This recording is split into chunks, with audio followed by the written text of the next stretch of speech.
में 10 बजे के समाचारों में आप सभी का स्वागत है। मैं हूं बरखबली। समाचारों में सबसे पहले हेडलाइंस।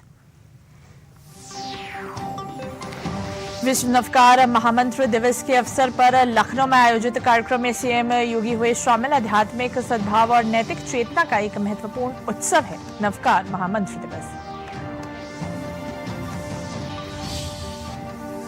मुद्रा योजना के 10 वर्ष पूरे होने पर पीएम आवास पर देश भर के 48 लाभार्थियों से पीएम मोदी ने की मुलाकात। रायबरेली की मनीषा रावत ने कहा, प्रधानमंत्री से मुलाकात ने दी हौसले को उड़ा। सीएम योगी की अध्यक्षता में हुई यूपी कैबिनेट की बैठक में 13 प्रस्तावों को मिली मंजूरी। कैबिनेट ने पीआरडी जवानों के भत्ते में की वृद्धि। वहीं कैबिनेट ने दिव्यांगों के लिए अयोध्या में विशेष डे केयर स्कूल बनाने का लिया निर्णय। मेरठ विकास प्राधिकरण बना प्रदेश का पहला पेपरलेस प्राधिकरण। अब दशकों पुराने रिकॉर्ड भी ऑनलाइन उपलब्ध हैं और नई फाइलें भी पूरी तरह से ऑनलाइन तैयार की जा रही हैं। और फतेहपुर ट्रिपल मर्डर के 2 और आरोपी पुलिस मुठभेड़ में गिरफ्तार। मुठभेड़ में दोनों शातिर आरोपियों के पैर में लगी गोली। उनके कब्जे से 2 तमंचा कारतूस किए गए बरामद।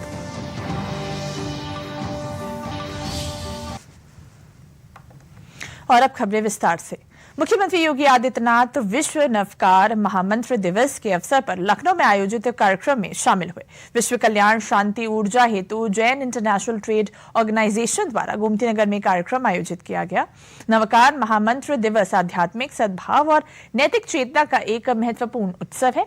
यह उत्सव जैन धर्म में सबसे अधिक पूजनीय और सार्वभौमिक मंत्र नवकार महामंत्र के सामूहिक जाप के माध्यम से लोगों को एकजुट करने का प्रयास करता है। अहिंसा, विनम्रता और आध्यात्मिक उत्थान के सिद्धांतों पर आधारित ये मंत्र प्रबुद्ध व्यक्तियों के गुणों के प्रति सम्मान व्यक्त करता है और आंतरिक परिवर्तन की प्रेरणा देता है।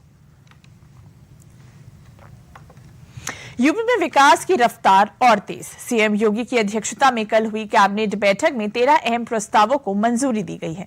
इनमें स्वास्थ्य, शिक्षा, कानून व्यवस्था और आधारभूत संरचना से जुड़े फैसले शामिल हैं।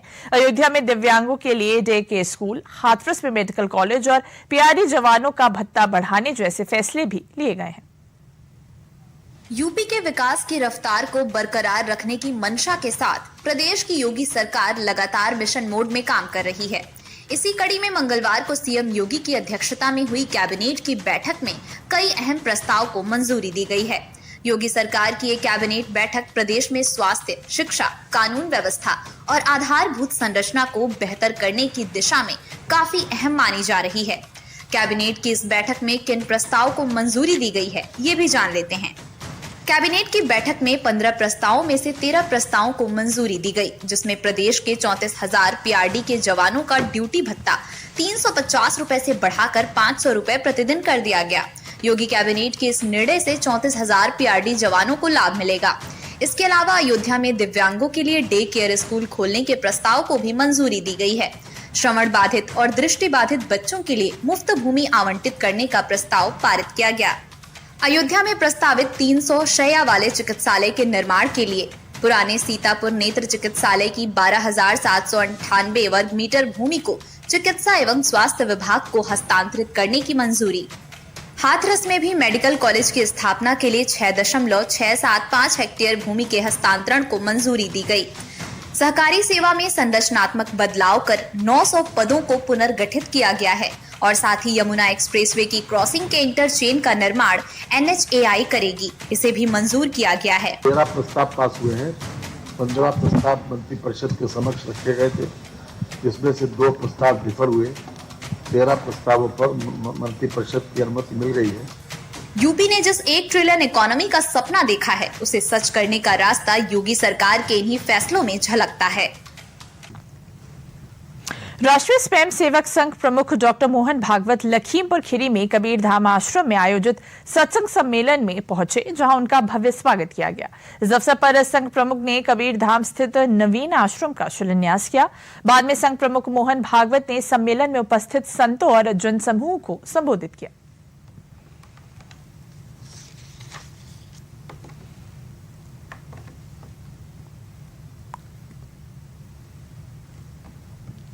पोथी बड़ी बड़ी जगह हुआ पंडित भया न कोई, ढाई आकर प्रेम का पड़े सो पंडित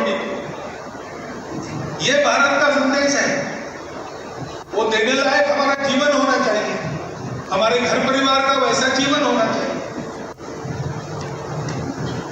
और उसके लिए हमको ये सोचना पड़ेगा कि अगर हम 3 कदम बाहर हैं, मैं, मेरा घर परिवार और मेरा राष्ट्र, मेरा देश, जो कि संपूर्ण विश्व मानवता का एक अंग है, ऐसी उसकी मान्यता है। उसमें कुछ हमको करने की जरूरत नहीं, वो उसकी मान्यता है, ऐसा उसने करके दिखाया है। और राष्ट्र के नाते फिर हम खड़े होंगे तो यही करेंगे। वन विभाग वन और वन्य जीव की सुरक्षा के लिए 1 महीने का अभियान चला रहा है। प्रदेश के वन एवं पर्यावरण मंत्री अरुण कुमार सक्सेना ने प्रेस वार्ता के माध्यम से बताया कि यह अभियान 8 मई तक चलाया जाएगा, जिसका उद्देश्य जनता को जागरूक करना और अवैध गतिविधियों को रोकना है। इसके तहत लोगों को पेड़ लगाने और जंगल में आग जैसी घटनाओं से बचने के लिए प्रोत्साहित करना है। उन्होंने बताया कि वन अग्नि की निगरानी के लिए वन क्षेत्र के अंदर वॉच टावर का निर्माण किया जाएगा। सुरक्षा माह 1 माह तक रहेगा। इसके अंदर हमने ये किया है कि हम अपने जंगलों का और जंगल में रहने वाले वन्य जीवों की सुरक्षा करेंगे और इसके लिए पूरी रेगुलर मॉनिटरिंग होगी और 3 शिफ्ट में अलग अलग यहाँ से अधिकारी भी जाएंगे और सभी लोग जाएंगे विभिन्न जंगलों में, देखेंगे कि रात में पेट्रोलिंग हो रही है या नहीं हो रही है। और इसमें 3 शिफ्ट में काम होगा। सुबह 6 बजे से 2 बजे तक शिफ्ट ए, शिफ्ट बी 2 बजे से 10 बजे तक, शिफ्ट सी रात में 10 बजे से सुबह 6 बजे तक। और इसमें देखा जाएगा कि सुरक्षा माह के दौरान की जाने वाली कार्रवाइयों के अनुश्रवण हेतु संबंधित जोनल और मंडलीय मुख्य वन संरक्षक नोडल अधिकारी नामित किए गए हैं। वहीं पर नोडल अधिकारी को रोज़ के रोज़ रिपोर्ट आएगी और वहाँ से हमारे हेडक्वार्टर पे रोज़ाना 11 बजे करीब रिपोर्ट आएगी। मुद्रा योजना के 10 वर्ष पूर्ण होने पर प्रधानमंत्री नरेंद्र मोदी ने पीएम आवास पर देश भर के 48 आइकन लाभार्थियों से मुलाकात कर उन्हें व्यापार के लिए शुभकामनाएं दी। इस 48 लोगों में से एक रायबरेली की मनीषा रावत भी रही, जो प्रधानमंत्री नरेंद्र मोदी से मिलकर बहुत उत्साहित हुई। उन्होंने बताया कि पीएम मोदी से कभी मिलेंगे कल्पना भी नहीं की थी उन्होंने। जिस पल प्रधानमंत्री नरेंद्र मोदी मिल रहे थे वो बड़े रोमांचकारी और कभी ना भूलने वाले पल थे।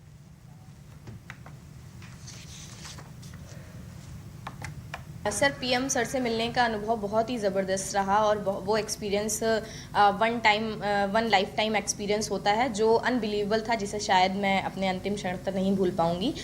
लेकिन जो उनसे मिलने का सिलसिला शुरू हुआ, जो मेरे पास कॉल्स आनी शुरू हुई, तो मुझे पहले लगा कि ये कोई स्कैमर कॉल है। लेकिन जब मुझे मेरे बैंक के थ्रू कॉल्स आने लगी कि नहीं आप सच में सेलेक्ट हुए हो, तब मुझे थोड़ा सा वो जब टिकट जब मेरे पास आ गया तब मुझे यकीन हुआ। मैंने अपनी बैंक की बात पे विश्वास नहीं किया था, लेकिन टिकट जब आया तब मुझे लगा कि हाँ हम सच में दिल्ली जा रहे हैं। और ये मीटिंग पूरी तरह से कॉन्फिडेंशियल रखी गई थी ताकि वो ज़मीनी स्तर के लाभार्थियों से मिलें और ज़मीन पे क्या सच्चाई है मुद्रा लोन की, इस बारे में वो चर्चा करना चाह रहे थे। इस वजह से उन्होंने मीटिंग रखी थी। पीएम सर से जो हमारी मुलाकात हुई वो पीएम आवास में ही हुई और वहाँ पे उन्होंने हमसे सिर्फ यही चर्चाएं की कि मुद्रा लोन के बारे में आपको कैसे जानकारी हुई, आपने कैसे इसका फ़ायदा उठाया, अन्य लोगों को क्या इसका फ़ायदा मिल रहा है या नहीं मिल रहा है, या इसमें क्या कठिनाइयाँ आती हैं, इन सारे मुद्दों पर उन्होंने वहाँ पर बात की। अलीगढ़ के मसूदाबाद बस स्टेशन पर परिवहन विभाग द्वारा महिला अभ्यर्थियों की संविदा परिचालक पद पर भर्ती के लिए रोजगार मेले का आयोजन किया गया। परिवहन विभाग के क्षेत्रीय प्रबंधक सत्येंद्र वर्मा ने बताया कि राष्ट्रीय आजीविका मिशन और कौशल विकास केंद्र के माध्यम से इस रोजगार मेले का आयोजन किया जा रहा है, जिसमें लगभग 226 महिलाओं का चयन होना है। वहीं महिलाओं का कहना है कि सरकार के द्वारा महिलाओं के लिए ये अच्छा कदम उठाया गया है।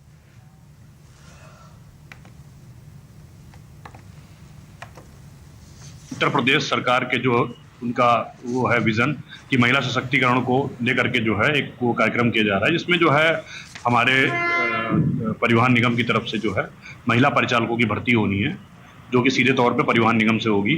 तो उसी के तहत जो है हम उत्तर प्रदेश राष्ट्रीय ग्रामीण आजीविका मिशन और उत्तर प्रदेश कौशल विकास मिशन के तहत जो है इस मेले का आयोजन कर रहे हैं। अभी वर्तमान में हमारे पास 226 परिचालकों की आवश्यकता है, जिसके तहत हमने मेला लगाया हुआ है। इसमें कैटेगरी वाइज जो है जनरल की अलग, एससी की अलग, एसटी की अलग, ओबीसी की अलग, इस तरह से कैटेगरी वाइज जो है वो है।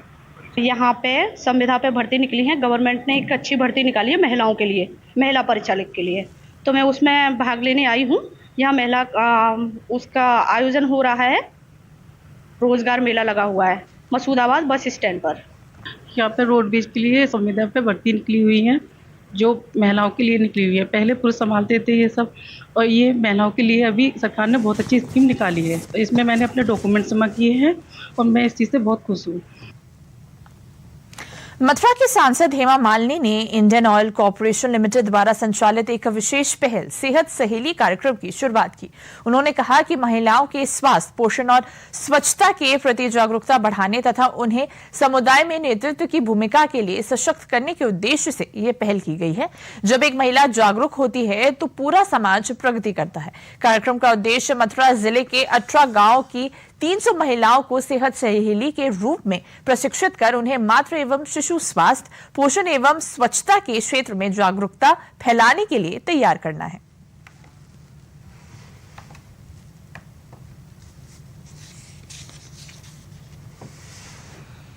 कार्यक्रम बहुत ही स्पेशल है। इंडियन ऑयल कॉरपोरेशन द्वारा सेहत सहेली जो बहुत सालों से करते आ रहे हैं, उसका ये इंडियन ऑयल कॉरपोरेशन अपने जो CSR फंड्स को सारे महिलाओं के लिए जितने भी सशक्तिकरण करने के लिए उनको अच्छा पोषण देने के लिए इस दिशा में बहुत काम कर रहे हैं। And specially all this funds इसको इन लोगों के ऊपर दिया जा रहा है।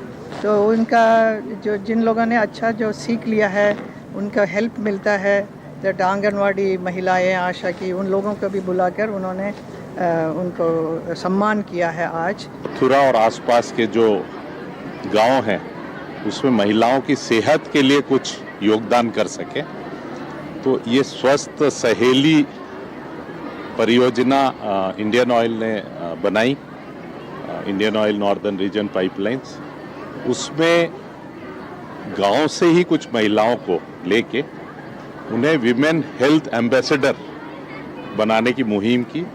उसमें एक वेल डिज़ाइन ट्रेनिंग प्रोग्राम उनको दिया गया, हेल्थ अवेयरनेस, जो छोटे बच्चे उनका कैसे ख्याल रखा जाए।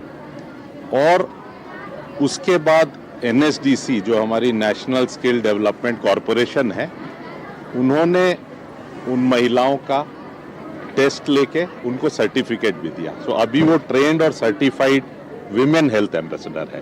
कहा महिलाओं में सब शक्ति है, पर बहुत सालों से उनके ऊपर थोड़ा सा दबाव है, समाज ने ऐसे बनाया हुआ है। पर अभी समय आ गया है जब महिलाएं अपने आप के लिए चीज़ें करने लगे, ताकि उनका सेहत बढ़े और उनके बच्चे ठीक रहें और पूरा समाज ठीक रहे। तो ये टाइम आ गया है।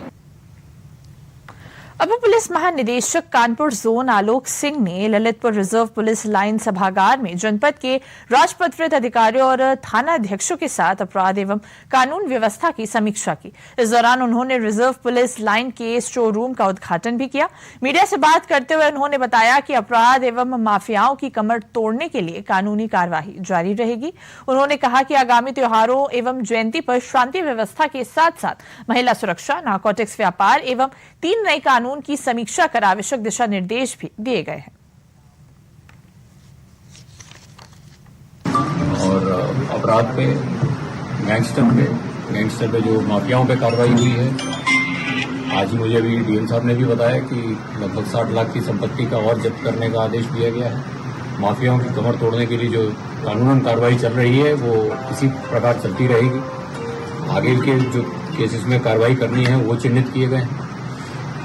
नारकोटिक्स का जो व्यापार है, जो पास के प्रांतों से ललितपुर होकर जाते हैं, उन पर कार्रवाई करने के लिए निर्देश दिए गए हैं। महिलाओं और बच्चियों की सुरक्षा के लिए क्या क्या कदम और उठाने हैं, इसके बारे में समीक्षा भी की गई।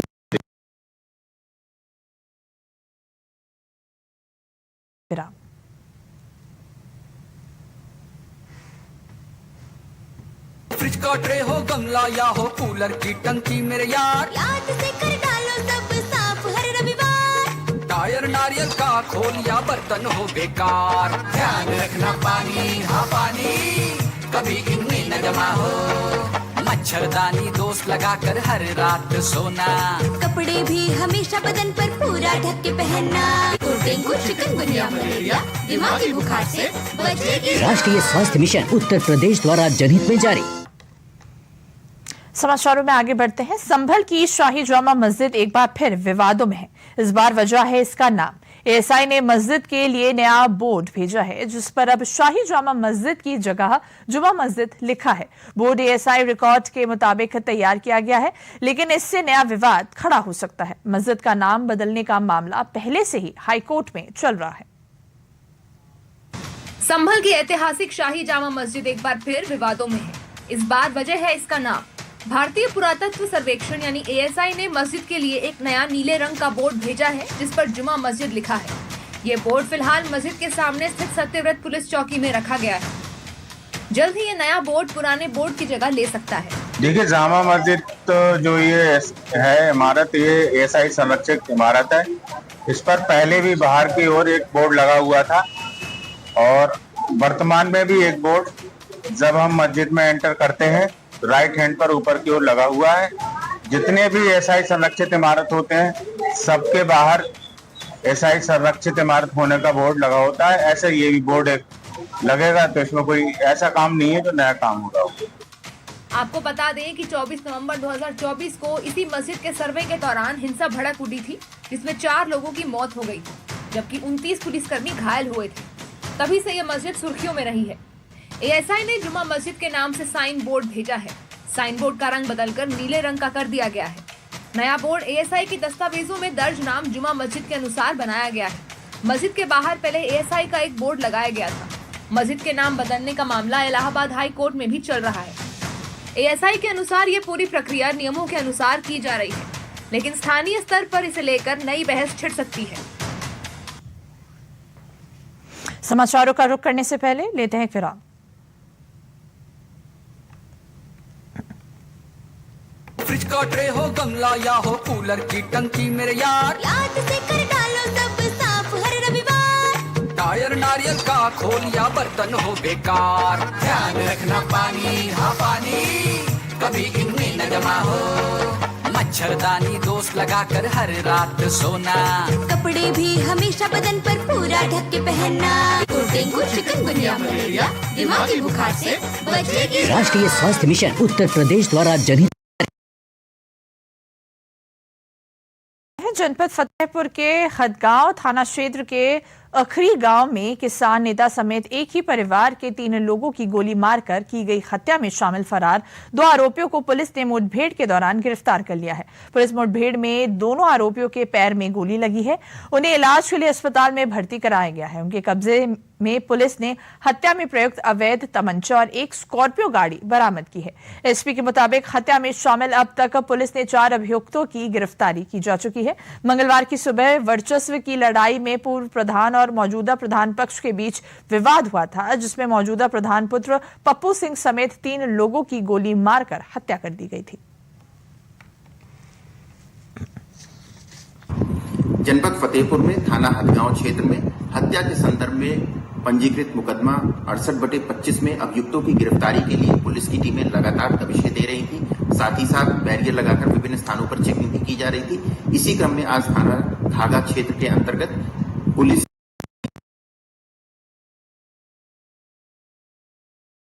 का प्रयास किया गया, तो उसमें बैठे अभियुक्तों के द्वारा पुलिस टीम पर फायरिंग की गई। पुलिस द्वारा आत्मरक्षा जवाबी फायरिंग की गई है, जिसमें 2 बदमाशों को गोली लगी है। इनके नाम सज्जन सिंह और पीयूष सिंह है। इनके पास से अवैध तमंचा और कारतूस बरामद हुआ है। साथ ही साथ एक स्कॉर्पियो गाड़ी भी बरामद हुई है। पुलिस के द्वारा तत्काल घायल अभियुक्तों को इलाज हेतु अस्पताल भेजा गया है। ऑपरेशन लंगड़ा अभियान के तहत कुशीनगर पुलिस को एक बड़ी सफलता हासिल हुई है। दिन दहाड़े 2 शातिर पशु तस्करों से पुलिस की मुठभेड़ हो गई, जिसमें 2 शातिर अपराधियों के पैर में गोली लगी है। इसमें से एक कुख्यात अपराधी ने बिहार के गोपालगंज जनपद के कुचायकोट में होमगार्ड के जवान पर फायरिंग की थी। इस हमले में होमगार्ड बुरी तरह से घायल हुआ था। इन दोनों तस्करों पर 25,000 रुपए का इनाम घोषित किया गया था। दोनों अपराधी घायल अवस्था में गिरफ्तार किए गए हैं। पुलिस अधीक्षक संतोष कुमार मिश्रा ने बताया कि कुतुबुद्दीन एक कुख्यात अपराधी है। वह शराब और गौवंश तस्करी जैसी कई गंभीर मामलों में वांछित था। उसके विरुद्ध थाना सेवरही में गैंगस्टर एक्ट तथा थाना तमकुही राज में भी विभिन्न आपराधिक मुकदमे दर्ज हैं। थाना रामकोला अंतर्गत पुलिस एनकाउंटर पुलिस मुठभेड़ हुई है, जिसमें 25,000 रुपए का इनामिया बदमाश कुतुबुद्दीन उसको गोली लगी है। साथ ही उसके अन्य साथी जावेद अख्तर उसको भी गोली लगी है। कुतुबुद्दीन और ये जावेद अख्तर एक शातिर बदमाश है। कुतुबुद्दीन पर कई मुकदमे हैं। हाल ही में उसने बिहार में गोपालगंज कुचाई कोर्ट में पुलिस के ऊपर भी गोली चलाई थी, जिसमें एक होमगार्ड के पेट में गोली लगी थी। अन्य भी शराब तस्करी, गौ तस्करी जैसे मामलों में ये वांटेड था और सेवरही थाने से भी ये गैंगस्टर में वांछित चल रहा था। आज इसके इस परसौनी गांव में होने की जब सूचना प्राप्त हुई तो हमारी टीम ने, स्वाट टीम, साइबर टीम, थाने की टीम ने इसको ललकारा। इसने पुलिस पर फायरिंग की। जवाबी कार्रवाई में इसको गोली लगी है और इस तरीके के शातिर बदमाश पर ये त्वरित कार्रवाई करने वाली हमारी टीम को 25,000 रुपए इनाम से पुरस्कृत भी किया जा रहा है। और साथ ही साथ जनपद कुशीनगर में ऐसे जो भी बदमाश होंगे जो कि बदमाशी करने का प्रयास करेंगे, उन सभी के साथ सख्ती से इसी तरीके से कार्रवाई कराई जाएगी। यूपी के अयोध्या में लता मंगेशकर चौक पर एक तेज रफ्तार डंपर ने कई वाहनों को टक्कर मार दी। इस एक्सीडेंट में एक व्यक्ति की मौत हो गई और एक मरीज को मामूली चोट आई है। अयोध्या के श्री राम अस्पताल के आपातकालीन चिकित्सा अधिकारी डॉक्टर मनीष शाक्य ने बताया, घटना में एक व्यक्ति की मौत हो गई, एक मरीज को मामूली चोट आई है जिसका इलाज यहां चल रहा है। अन्य 5 को गंभीर चोटें आई हैं जिन्हें राजा दशरथ मेडिकल कॉलेज रेफर किया गया है।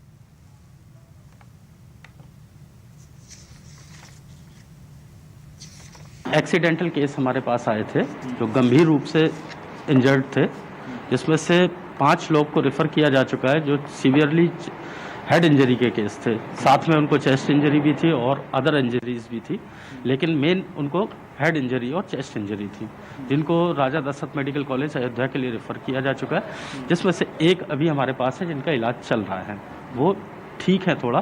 बाकी एक मरीज जो है वो हमारे पास मृतक अवस्था में लाए गए थे। उनका नाम है हर्षित पांडे, 17 साल के थे।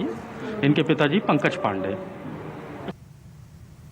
मेरठ विकास प्राधिकरण में दशकों पुराने रिकॉर्ड अब ऑनलाइन उपलब्ध हैं और नई फाइलें भी पूरी तरह से ऑनलाइन तैयार की जा रही हैं। यानी मेरठ विकास प्राधिकरण पूरी तरह से पेपरलेस हो गया है। देखिए रिपोर्ट। प्रदेश भर में यूं तो पेपरलेस व्यवस्था को लेकर तमाम दावे किए जा रहे हैं, लेकिन इस पर अमल अभी पूरी तरह से हर जगह नहीं हो रहा है। लेकिन मेरठ विकास प्राधिकरण अब इस तरफ काफी आगे बढ़ गया है। अब मेडा यूपी का अकेला ऐसा प्राधिकरण है जो पूरी तरह से डिजिटल यानी पेपरलेस हो गया है। मेरठ विकास प्राधिकरण से संबंधित सभी जानकारी आपको एक क्लिक पर मिल जाएगी। मकान खरीदना, बेचना, नक्शे पास कराना, कॉलोनी का विकास, कॉलोनी अप्रूव है या अवैध है, ये सभी जानकारी मिलेंगी। प्राधिकरण की 11,000 से अधिक फाइल डिजिटल हो चुकी हैं। आम जनता को भी अपने कार्य का लेखा जोखा भी प्रतिदिन मिल पाएगा। फाइल खोने या चोरी होने जैसी समस्याएं पूरी तरह से समाप्त हो जाएंगी। हमें बार बार उत्तर प्रदेश शासन की तरफ से ये निर्देश मिल रहे थे कि कार्यालयों में जो कार्य पद्धति है उसका संपूर्ण डिजिटाइजेशन किया जाए, जिससे कि कार्य पद्धति एक तो पारदर्शी हो, साथ ही एनवायरमेंटली सस्टेनेबल तरीक़ों से हमारे सरकारी ऑफिसेस काम करें। उसी क्रम में मेरठ विकास प्राधिकरण द्वारा ERP सिस्टम विकसित किया गया है, जिसके माध्यम से प्राधिकरण में किए जाने वाली समस्त कार्य पद्धतियों को डिजिटाइज किया गया है। इस प्रक्रिया के द्वारा एक तरफ तो हमारे यहाँ कार्य में पारदर्शिता और गति का समावेश हुआ है, साथ ही साथ हम एक पारदर्शी प्राधिकरण के रूप में उभरे हैं। एक तो समय समय पर प्राधिकरण में पुरानी फाइलों के ना मिलने या फिर उनके चोरी होने की जो शिकायतें होती हैं उसके ऊपर लगाम लगेगी।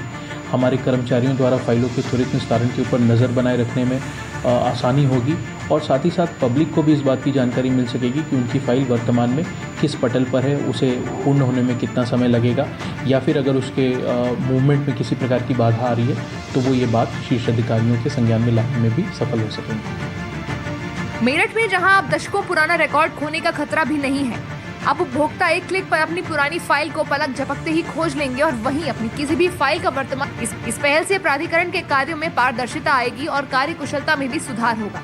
शासन स्तर पर भी मेडा की इस पहल को सराहा गया है। तो समाचारों में अभी के लिए बस इतना ही। मुझे दीजिए इजाजत। नमस्कार।